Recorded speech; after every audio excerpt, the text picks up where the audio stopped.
My husband insisted he wanted an open relationship, but he complained when I slept with someone he knew. I'm Rebecca, and I need to tell you about the man I almost married, and how his hypocrisy revealed his true character. At 33, I thought I had life figured out. 8 years with James, the last 2 engaged, with our wedding just 3 months away. Everything seemed perfect, or at least stable enough to build a life on. The changes started gradually about 18 months before our wedding. James began expressing what I initially thought were normal pre-marriage anxieties. He'd wonder aloud if we were truly compatible or just comfortable. He'd question whether we were together by choice or simply by default after so many years. Sometimes I wonder if we really know what we want, he said one evening while we cooked dinner together. Like, we've been together since we were 25. How do we know this is actually what makes us happy versus just what we're used to? Because I'm happy. James, aren't you? I think so. But how can I be sure if I've never really experienced anything else to compare it to? These conversations became more frequent after his best friend Marcus got divorced. Marcus had been married for 12 years when his wife left him for someone she'd met at work. The divorce hit Marcus hard, but within a few months he'd transformed himself. New clothes, new apartment, dating multiple women. James was fascinated by Marcus's reinvention. Marcus says he feels like he's living for the first time in years, James told me after one of their weekly drinks. He said marriage made him forget who he was as an individual. Marcus is processing a painful divorce. James. Of course he's going to romanticize being single right now. Maybe. But he made a point about how people settle into relationships without ever really exploring what else is out there. How can you know you're with the right person if you've never seen what other options exist? I started noticing that James's doubts always intensified after spending time with Marcus. Marcus, who had always been charming and successful with women, was now living the bachelor lifestyle James had never experienced. And James was clearly questioning what he might have missed. The pressure built slowly over 6 months. James would bring up articles he'd read about couples who'd explored non-monogamy before marriage. He'd mention statistics about relationship satisfaction and people who wondered what if after committing too early. He'd reference expert opinions about the importance of conscious choice in relationships. I found this interesting study, he'd say, showing me his phone. Couples who had more relationship experience before marriage reported higher satisfaction levels. James, where is this coming from? Are you having second thoughts about us? Not second thoughts, just thoughts. About whether we're together because we're truly right for each other, or because we've never experienced anything else. The conversations always circled back to the same theme. How could we be sure about each other without exploring other options first?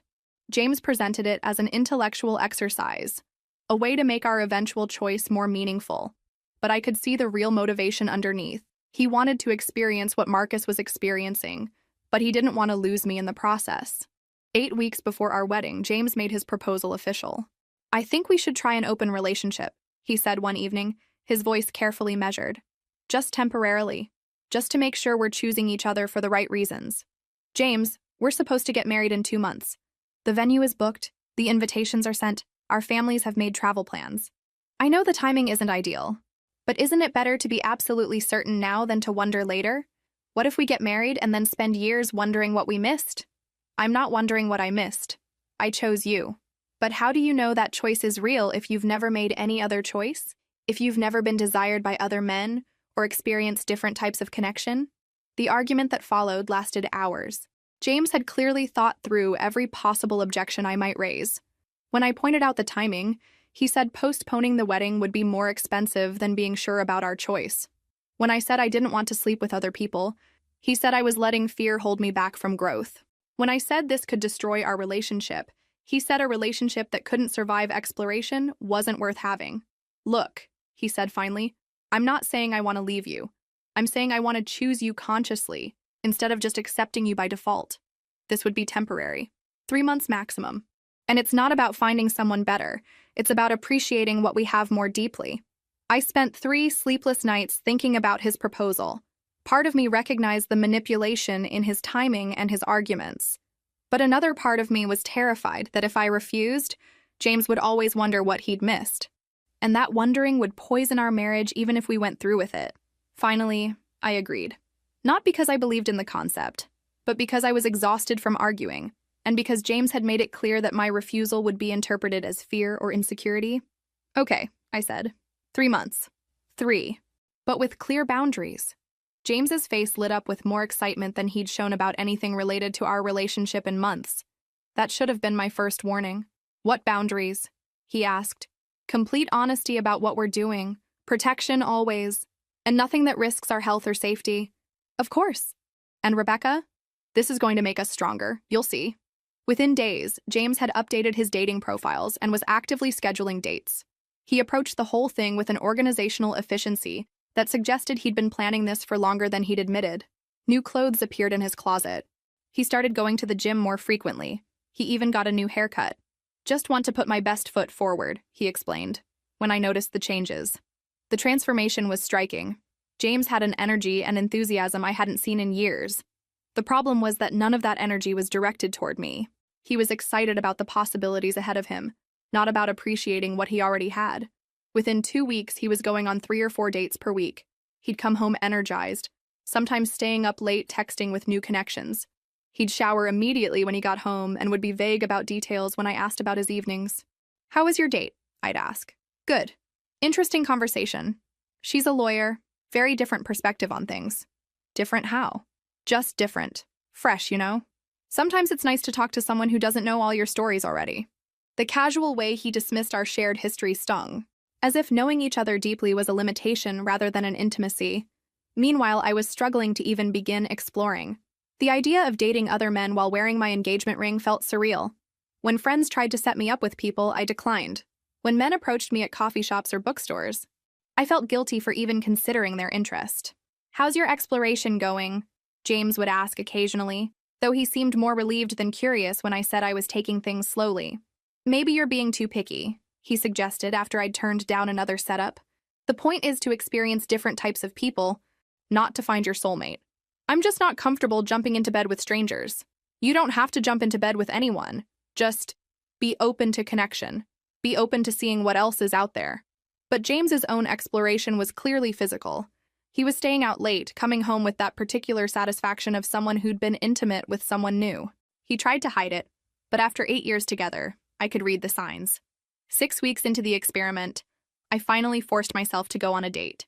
A colleague had been trying to set me up with her brother David for months, and I finally said yes. David was attractive, funny, successful, objectively a great catch. But sitting across from him at dinner, all I could think about was how he wasn't James. How his laugh wasn't familiar, how his stories didn't include me, how starting over with someone new felt exhausting rather than exciting. When David walked me to my car and tried to kiss me goodnight, I let him. It was pleasant enough, but it felt like betraying something sacred. I drove home feeling empty rather than exhilarated. How was your date? James asked when I got home. He was already in bed, scrolling through his phone. Fine. Nice guy. Just nice? He was great, actually. Very charming. For the first time since we'd started this experiment, James looked up from his phone with something that might have been concern. Are you going to see him again? I might. Well, good for you. That's what this is about, right? Exploring. But I could see the tension in his shoulders, the way his jaw tightened slightly. James wanted me to explore in theory, but the reality of me actually connecting with someone else clearly bothered him. Over the following weeks, I went on a few more dates with David. He was patient with my obvious emotional unavailability, understanding when I explained that I was figuring some things out. We had good conversations, and I found myself genuinely enjoying his company, though I wasn't ready for anything physical beyond kissing. James, meanwhile, was deeper into his exploration than ever. He was now seeing 3 different women regularly: Sarah, a marketing executive, Jennifer, a yoga instructor, and Amanda, a photographer. He'd developed a rotation system, carefully scheduling his time to maximize his experiences. This is exactly what I needed, he told me one morning over coffee. I'm learning so much about myself, about what I want in a partner. What are you learning? Just different women bring out different sides of you. You know? Sarah challenges me intellectually. Jennifer is very zen, very present. Amanda is creative and spontaneous. It's fascinating how different relationships can be. And what does that tell you about us? It tells me that what we have is just one type of connection, and now I'll be able to appreciate it more because I understand what else exists. But his behavior suggested otherwise. James seemed less interested in our relationship, not more. He was distracted during our conversations, frequently checking his phone, clearly more invested in his new connections than in examining what we had together. 2 months into the experiment, something shifted. James had been spending more time with Amanda, the photographer. He'd mentioned her more frequently, always with a particular warmth in his voice. When he talked about their dates, he used words like inspiring and alive, words he hadn't used to describe me in years. One evening, he came home later than usual, his clothes slightly rumpled, his hair messed in a way that clearly indicated physical intimacy. But more than that, he had a glow about him that I recognized from the early days of our relationship. He was falling for someone. "How was your evening?" I asked, though I already knew. "Really good. Amanda's incredible. She sees the world in this amazing way. Everything is art to her. Everything has potential for beauty. She sounds special. She is." He caught himself, seeming to remember who he was talking to. I mean, it's just nice to experience a different perspective. But the damage was done. James was developing real feelings for Amanda, and it was obvious to both of us. That's when I made my decision about Marcus. I'd been thinking about him more since this whole experiment started. Marcus had always been attractive, successful, charming. During our years together, I'd noticed how women responded to him, how he carried himself with confidence that James sometimes lacked. But more than that, I'd always sensed an undercurrent of attraction between us that we'd both carefully ignored out of respect for James. Marcus had been supportive during this difficult time, checking in on me occasionally via text to see how I was handling the situation. His messages were always careful, appropriate, but there was a warmth there that felt genuine. "How are you holding up with all this craziness?" He'd texted a few weeks earlier. "It's harder than I expected," I'd replied. "James is an idiot if he doesn't realize what he has." The comment had stayed with me. When was the last time James had made me feel like something precious he was lucky to have? The next time Marcus texted to check on me, I suggested we meet for coffee. "I could use someone to talk to who understands the situation," I wrote. "Of course. Tomorrow afternoon?" We met at a quiet cafe downtown. Marcus was waiting when I arrived, standing up when he saw me enter, a small courtesy that James had stopped extending years ago. "Rebecca," he said, pulling out my chair. "You look beautiful. How are you really doing?" Honestly, I feel like I'm watching my fiancé fall in love with someone else while I'm supposed to pretend it's healthy for our relationship. Marcus's expression darkened. "He's falling for one of these women?" "I think so. There's this photographer, Amanda. The way he talks about her." I shrugged, trying to appear casual, though my heart was breaking. "Jesus, Rebecca, I'm sorry. When I suggested he explore his options, I never imagined he'd be stupid enough to actually develop feelings for someone else." I looked up sharply. "You suggested he explore his options?" Marcus shifted uncomfortably. "I mean, we talked about it. About pre-marriage doubts, whether people settle too early. But I thought he'd get it out of his system and realize how good he has it with you." "So this was your idea?" "Not exactly. James was already questioning things. I told him about how liberated I felt after my divorce, how I wished I'd experienced more before settling down." I stared at him, processing this information. "Marcus, do you realize what you've done? Look, I thought James would go on a few dates, remember why he loves you, and come back more committed than ever. I never thought he'd be dumb enough to catch feelings. But you planted the idea. Rebecca, James was already having doubts. I just helped him articulate them. Better he deal with this now than spend your whole marriage wondering what he missed." We sat in silence for a moment, both contemplating the mess that had been created. "Can I ask you something?" Marcus said finally. "Sure. How are you handling all this?" "Really? I feel invisible. James is so excited about these other women, so energized by new connections. Meanwhile, I feel like I've become part of the furniture, something he assumes will always be there while he goes off exploring. You're not furniture. Rebecca, you're extraordinary. Any man would be lucky to have your attention. Not any man, apparently. James is an idiot. He's had 8 years to appreciate what he has, and instead he's chasing novelty. But that's his loss." Marcus leaned forward, his voice gentle but intense. "Rebecca, you deserve someone who doesn't need to explore other options to realize your worth. You deserve someone who looks at you and thinks, 'How did I get so lucky?' When was the last time James looked at me that way? I don't know, but I look at you that way every time I see you." The words hung between us, charged with possibility and danger. "Marcus, I know this is complicated. I know. But Rebecca, I've been attracted to you since the day James introduced us, and watching him take you for granted while he's off playing the field makes me furious. You're his best friend. I am. And that's exactly why this is so hard. Do you know what it's like to watch your friend treat something precious like it's ordinary?" We talked for 2 hours. the conversation growing more intimate and charged. Marcus told me about noticing me at parties over the years, about thinking James didn't deserve me, about wishing he'd met me first. I found myself opening up about feeling undesired, unappreciated, like James was doing me a favor by staying with me. You're not ordinary, Rebecca. You're intelligent, beautiful, talented, kind. You're the kind of woman men dream about finding. Then why doesn't James see that? Because James is comfortable. He's had you for so long that he's forgotten you're a choice, not a given. When we parted that afternoon, Marcus hugged me goodbye. Longer than necessary, closer than appropriate. I could feel the attraction crackling between us, dangerous and tempting. That evening, James came home from another date with Amanda, glowing with the satisfaction of new romance. He barely noticed I was there, disappearing into the shower and then into bed with his phone, texting someone who made him smile in ways I hadn't seen in years. I lay awake that night thinking about Marcus's words, about feeling desired and appreciated, about what it might be like to be with someone who didn't need to explore other options to realize my worth. The next few weeks were a revelation. Marcus and I began texting more frequently, then meeting for coffee, then for longer conversations that stretched into evening. He was everything James had stopped being: attentive, curious, completely focused on me when we were together. "Tell me about your work," he'd say, leaning forward with genuine interest. "What projects are you excited about?" When was the last time James had asked about my work with real curiosity rather than polite obligation? "I love how passionate you get when you talk about design," Marcus said one evening as we walked along the river. "Your whole face lights up. It's beautiful to watch." James used to notice things like that about me. Now he barely looked up from his phone when I talked about anything. The tension between Marcus and me built slowly, carefully. We both knew we were walking toward a line we shouldn't cross, but the attraction was becoming impossible to ignore. More than that, Marcus made me feel like myself again. Interesting, desirable, worth listening to. "Rebecca," he said one evening as we sat in his car after dinner, "I need to tell you something." "What?" "I'm falling for you. I know the timing is terrible.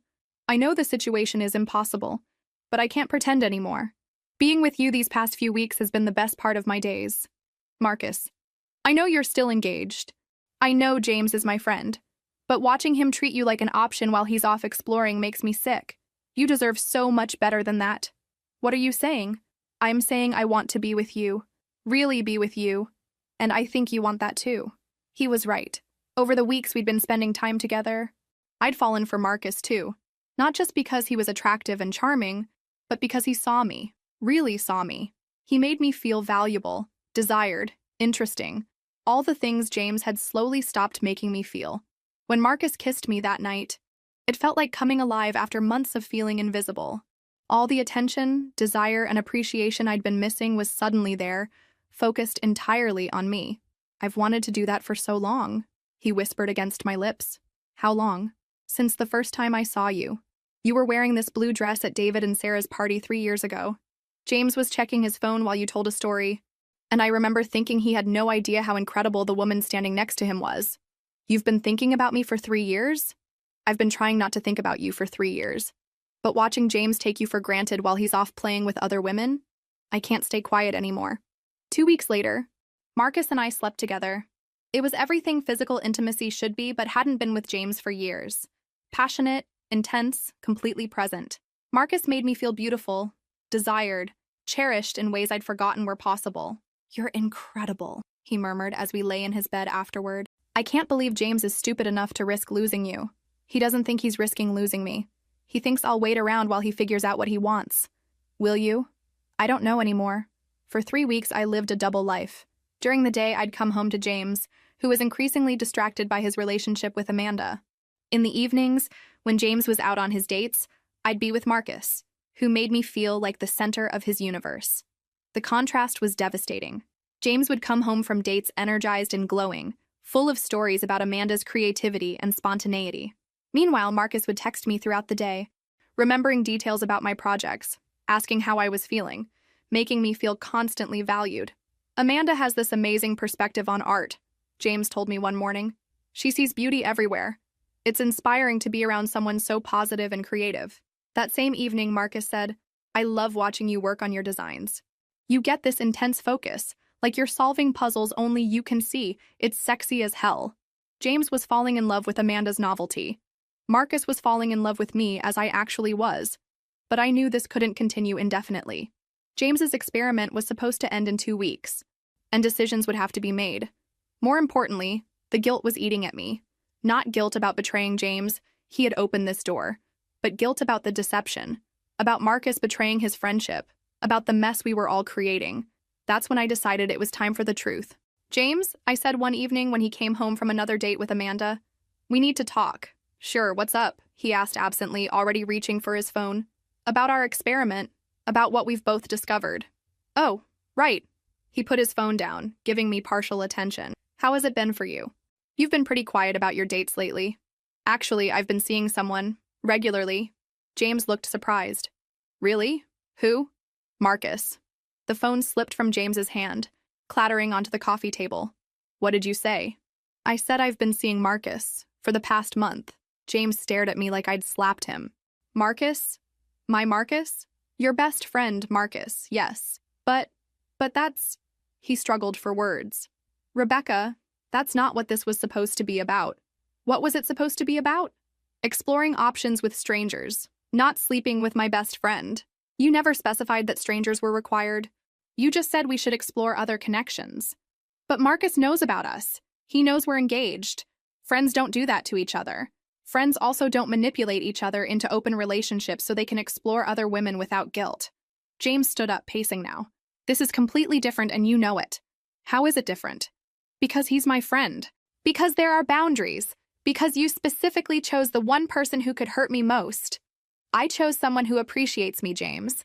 Someone who makes me feel valued instead of taken for granted." "Valued?" James's voice cracked. "Rebecca, you're engaged to me. You're supposed to be valued by me." "When? When do you value me, James? When you're texting Amanda during our conversations? When you come home glowing from dates with other women? When you talk about how inspiring and creative your new girlfriends are?" "That's different. That's just exploration." "So is this. I explored and I found someone who sees my worth without needing to shop around first." James slumped back onto the couch, his head in his hands. "How could you do this to me?" "How could I do what?" "Take advantage of the open relationship you insisted we needed?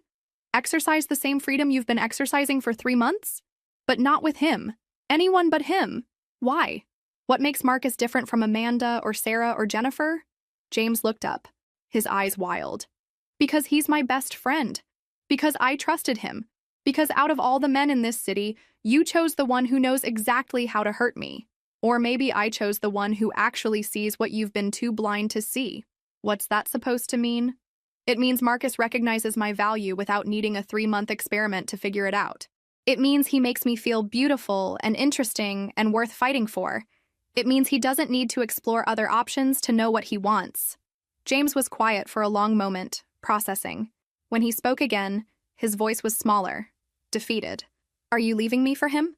"I'm leaving you for me." "James, because I finally remembered what I deserve. And it's not someone who needs to date other women to appreciate what he has." "But I do appreciate you. This whole thing was about appreciating you more." "No, it wasn't. This whole thing was about you wanting to experience what Marcus was experiencing without losing your safety net. You wanted to explore while knowing I'd be here waiting when you were done playing. That's not true, isn't it?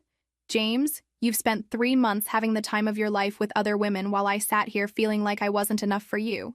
You've been falling in love with Amanda while treating our relationship like an obligation." "I haven't been falling in love with Amanda." "Yes, you have. You light up when you talk about her. You're more excited about seeing her than you've been about seeing me in years. You think she's creative and inspiring and spontaneous. All the things you apparently don't think I am." James opened his mouth to argue but closed it again, knowing I was right. "So what now?" he asked finally. "Now you get exactly what you asked for. Freedom to choose. The only difference is that I get to choose too." The next evening, I arranged the confrontation I knew was inevitable. Marcus arrived first, looking tense but resolved. James was already pacing when Marcus walked into our living room. "You son of a bitch," James said without preamble. "James, let me explain." "Explain what?" "How you convinced me to suggest an open relationship so you could steal my fiancé?" Marcus remained calm. "I didn't convince you of anything. You came to those conclusions on your own. But you influenced me? You told me about how great it was being single, how much I was missing. I told you how I felt about my own situation. You're the one who decided that meant you should risk your relationship. Risk it? I wasn't risking it. I was exploring while knowing Rebecca would be here when I was done. The words hung in the air, confirming everything I'd suspected about James's mindset. And there it is, I said quietly. You thought I'd wait around while you played the field. James turned to me, his face flushed. That's not what I meant. That's exactly what you meant. You wanted to explore your options while keeping me as your backup plan. Rebecca, that's not fair. What's not fair is expecting me to sit here while you fall in love with other women and then act shocked when I find someone who actually values me. Marcus stepped forward. James, do you hear yourself? You're angry because Rebecca found someone who appreciates her while you've been off exploring other relationships? It's different and you know it. How is it different? Because you're my friend. Because I trusted you. Because there are codes, boundaries. What boundaries?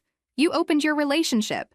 You told Rebecca to explore other connections. She did exactly what you asked her to do. Not with you. Why not me? James struggled for an answer. Because you get everything. Women, success, options. The one thing I had that you didn't was Rebecca. And now you've taken that too. The admission hung between us like a confession. This wasn't about friendship or betrayal. This was about James feeling like he couldn't compete with Marcus and being furious that his one advantage had been eliminated. So Rebecca was a possession to you? Marcus asked quietly. Something you owned that I couldn't have? That's not what I meant. That's exactly what you meant. You didn't see her as a person making her own choice. You saw her as your territory. I stepped forward. James, listen to yourself. You're not upset because you lost me. You're upset because Marcus won me. I'm upset because my best friend betrayed me. Your best friend fell in love with someone who was available because you made her available. Someone you'd been taking for granted for months. I never took you for granted. You spent 3 months dating other women while making it clear that I was your fallback option. How is that not taking me for granted?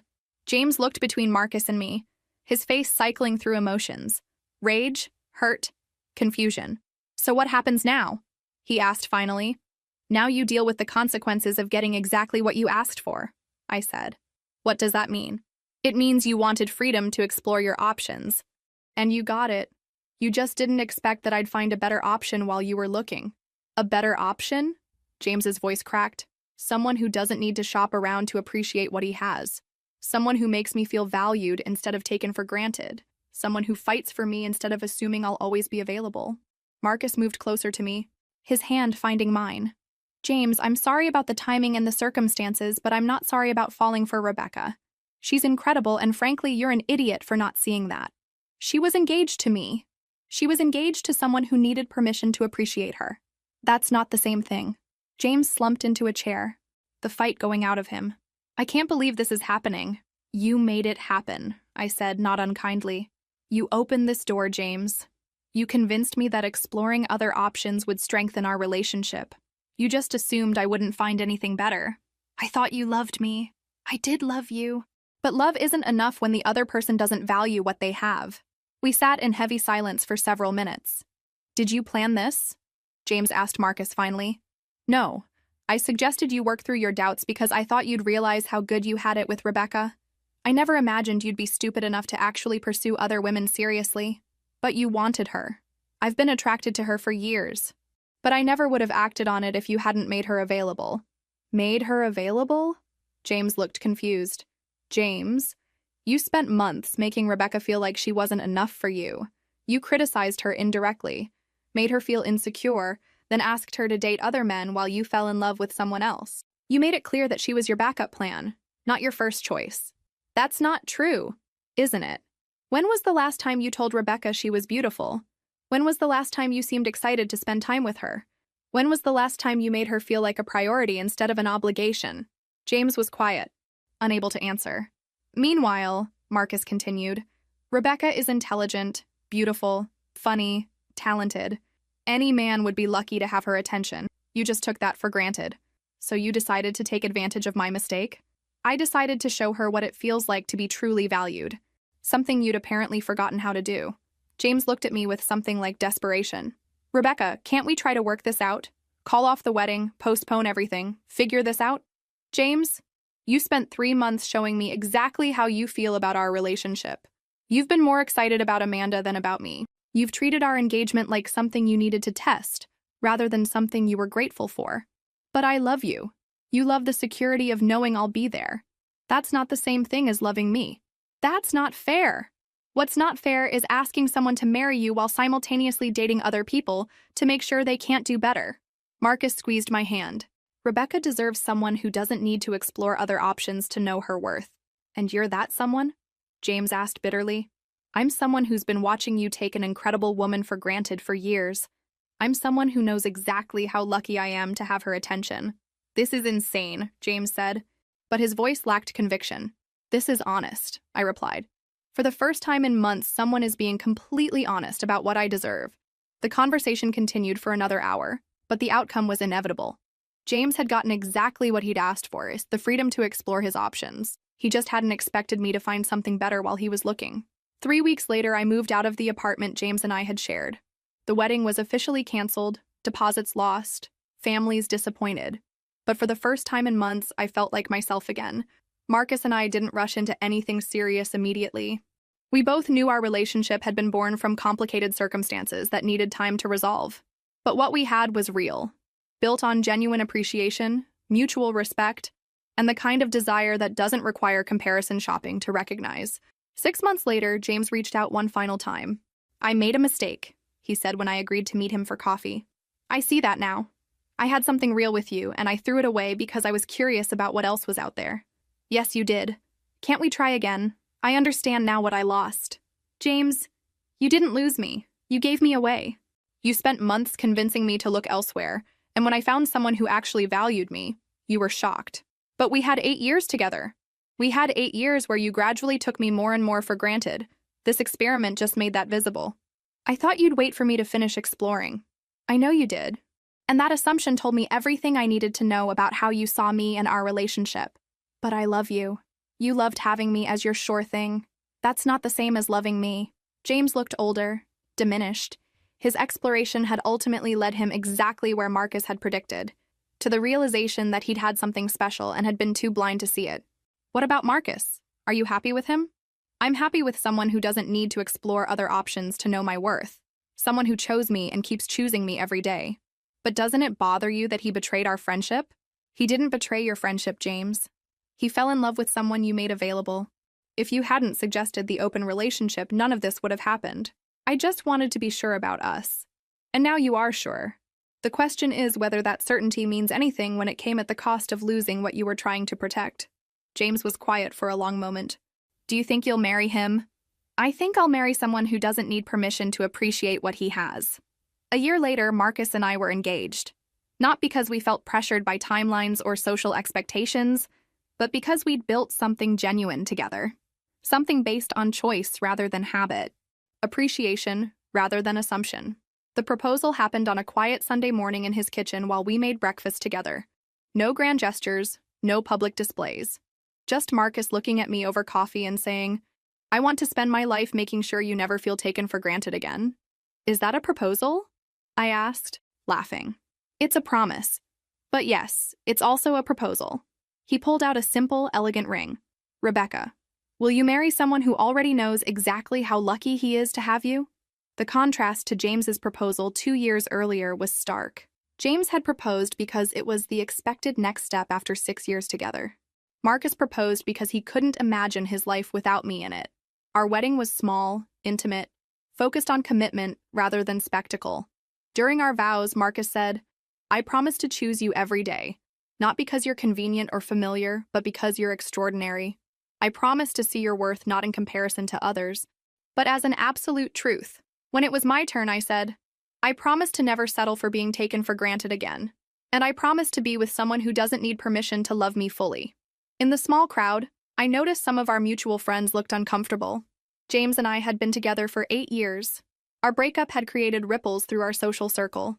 Some people felt I'd moved on too quickly, that I should have tried harder to save my relationship with James. Others whispered about Marcus stealing his best friend's fiancé. But I'd learned something important through this experience. Other people's comfort with your choices is not your responsibility. I'd spent too many years making myself smaller to make James comfortable. I wasn't going to make that mistake again. James had continued dating Amanda for a few months after our breakup, but that relationship eventually fizzled. According to mutual friends, James struggled with the realization that his grass is greener mentality had cost him something irreplaceable. He'd gotten his freedom to explore, but the exploration had taught him exactly the wrong lesson, that what he'd had with me was special not because it was familiar, but because it was rare. 6 months after our wedding, I ran into James at a bookstore downtown.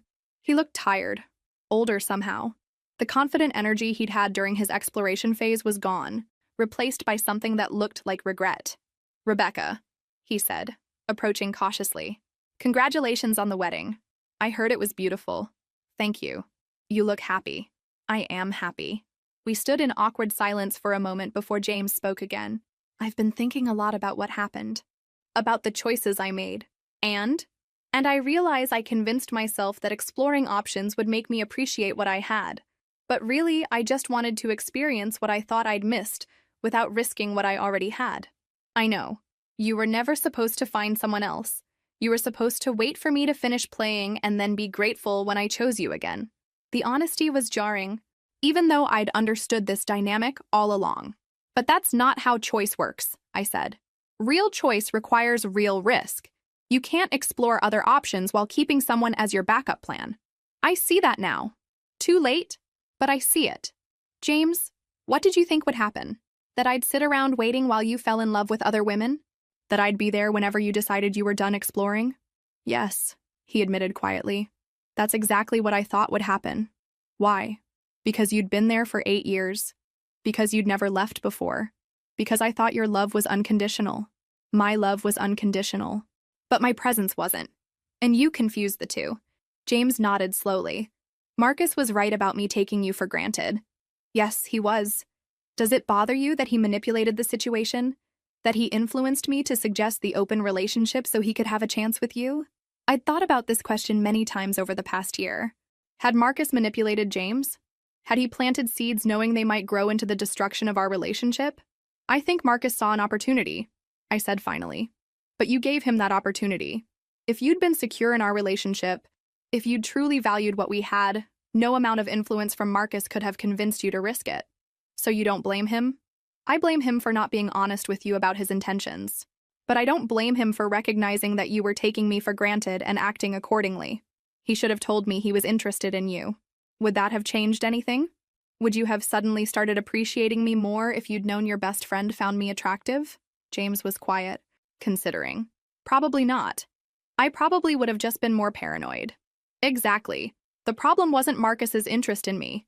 The problem was your lack of interest in appreciating what you had. I did appreciate you. You appreciated having me. That's different from appreciating me." We talked for another few minutes before parting ways. As I watched James walk away, I felt something I hadn't expected. Pity. Not condescending pity, but genuine sadness for someone who'd learned an important lesson too late to benefit from it. That evening, I told Marcus about the encounter. "How do you feel about seeing him?" Marcus asked. "Sad. Mostly." He looked lost. "Do you regret how things happened?" I considered the question carefully. "I regret that it happened the way it did. I wish James had been able to appreciate what we had without needing to explore other options first. I wish you hadn't had to betray a friendship to be with me, but I don't regret the outcome. Even knowing that our relationship started under complicated circumstances. Our relationship started because you saw something in me that James had stopped seeing. Yes, the circumstances were messy, but what we built together is real." Marcus pulled me closer. "I want you to know something. Even if James had never suggested the open relationship, I would have eventually told you how I felt." "Really?" "I couldn't have watched him take you for granted forever. Watching someone incredible be treated as ordinary was killing me. But you were his best friend." "I was. And that's exactly why I couldn't stay silent. Do you know what it's like to watch your friend have everything you want and treat it like it's nothing special? You could have talked to him about it, told him he was taking me for granted. I tried, in subtle ways. But James wasn't interested in hearing that he was failing as a partner. He was more interested in justifying his doubts than addressing them. So you decided to act. I decided to stop protecting someone who wasn't protecting what he had. 2 years into our marriage, Marcus and I faced our first real test. He was offered a job opportunity in another city, a significant career advancement that would require us to relocate. In my previous relationship, I would have automatically supported James's career moves without considering my own needs. But Marcus approached the decision as a team. "What do you think?" he asked after telling me about the offer. "It's an amazing opportunity for you. For us. If we do this, we do it together, and it has to work for both of us. What about my clients here? My network? We'll figure it out. Maybe this is a chance for you to expand nationally. Maybe it's an opportunity to try something new. But we decide together." The conversation continued over several weeks. Marcus made it clear that he wouldn't take the job unless I was genuinely excited about the move, not just willing to sacrifice for his career. In the end, we decided to stay. The job was a good opportunity, but our life together was more important than any single career move. "Are you sure?" I asked when he turned down the offer. "I'm sure. I spent too many years watching James prioritize everything except his relationship with you. I'm not making that mistake. But this was important to you. You're more important to me. And besides, the right opportunity will come along again. The right partner doesn't." This was the difference between being valued and being taken for granted. Marcus made decisions with me, not for me or despite me. 3 years after our wedding, we bought a house together. As we signed the mortgage papers, I thought about the home James and I had planned to buy after our wedding. We'd looked at houses, but every conversation had been about what James wanted. Location convenient to his office, style that reflected his taste, budget that prioritized his financial goals. With Marcus, house hunting was a collaboration. We talked about what we both needed in a space, what compromise we were willing to make, how to create a home that reflected both of our personalities. "This feels right," Marcus said as we walked through the house that would become ours. "It does. You know what I love most about it?" "What?" "It's ours. Not mine that you're moving into, not yours that I'm joining. Ours from the beginning." That night, as we celebrated our new home, Marcus said something that stayed with me. "I want you to know that I never take for granted that you chose me. Even now, 3 years in, I know you could have chosen someone else. You could choose someone else tomorrow. That possibility keeps me grateful. You don't need to worry about that." I'm not worried. I'm motivated. Knowing that you're with me by choice, not by default or habit, makes me want to be worthy of that choice every day. This was what James had never understood. Love isn't something you earn once and then coast on forever. It's something you choose continuously, and that choice requires ongoing effort to be worthy of. 5 years after our wedding, Marcus and I started trying to have children. The process was more difficult than we'd expected, involving months of testing, treatment, and disappointment. During this stressful time, I saw another fundamental difference between my two relationships. When James and I had faced challenges, financial stress, family drama, career setbacks, he'd often seem to blame me somehow, as if problems were evidence that I wasn't worth the trouble. Marcus, facing the stress of infertility treatments, became more protective and supportive. "This is hard," he said after another negative pregnancy test, "but we're in it together. Sometimes I wonder if you'd be better off with someone else, someone who could give you children easily." Marcus looked at me seriously. "Rebecca, listen to me. I didn't fall in love with your fertility. I fell in love with you. Whatever happens, we'll handle it together. But what if we can't have children? Then we'll build a different kind of family. Through adoption, through being incredible aunts and uncles, through creating a life that's meaningful in other ways. But I'm not going anywhere." After a year of treatment, we successfully conceived. Our daughter was born healthy and perfect. And watching Marcus become a father was like watching him discover a new dimension of himself. "She's incredible," he whispered as he held our daughter for the first time. "She is. Thank you for building this life with me. Thank you for making me feel worthy of building it." Looking back now, 7 years after leaving James, I can see how that painful experience taught me the most important lesson of my adult life. Never settle for being someone's backup plan, safety net, or default choice. James taught me what it feels like to be taken for granted, to have your worth questioned, to be treated as an option rather than a priority. That experience was painful, but it was also invaluable. It showed me exactly what I didn't want in a relationship. Marcus taught me what it feels like to be truly valued, not despite my flaws, but including them, not as a consolation prize, but as a first choice. Not as someone who's lucky to be chosen, but as someone whose choice is the real prize. The irony isn't lost on me that Marcus, who had engineered the situation that ended my engagement, turned out to be exactly the kind of partner I deserved. Someone who didn't need to explore other options to know my worth. Someone who fought for me instead of assuming I'd always be available. James got exactly what he'd asked for. the freedom to explore his options, and the knowledge that comes from comparison. He just learned too late that some knowledge comes at too high a price. I got something I hadn't known I was missing: a partner who sees loving me as a privilege rather than an obligation, someone who doesn't need permission to appreciate what he has. Sometimes the best thing that can happen to you is someone forcing you to see what you've been settling for. James's experiment didn't strengthen our relationship as he'd hoped. Instead, it revealed that our relationship had been running on momentum rather than genuine mutual choice. For that revelation, as painful as it was, I'll always be grateful. It freed me to find something real.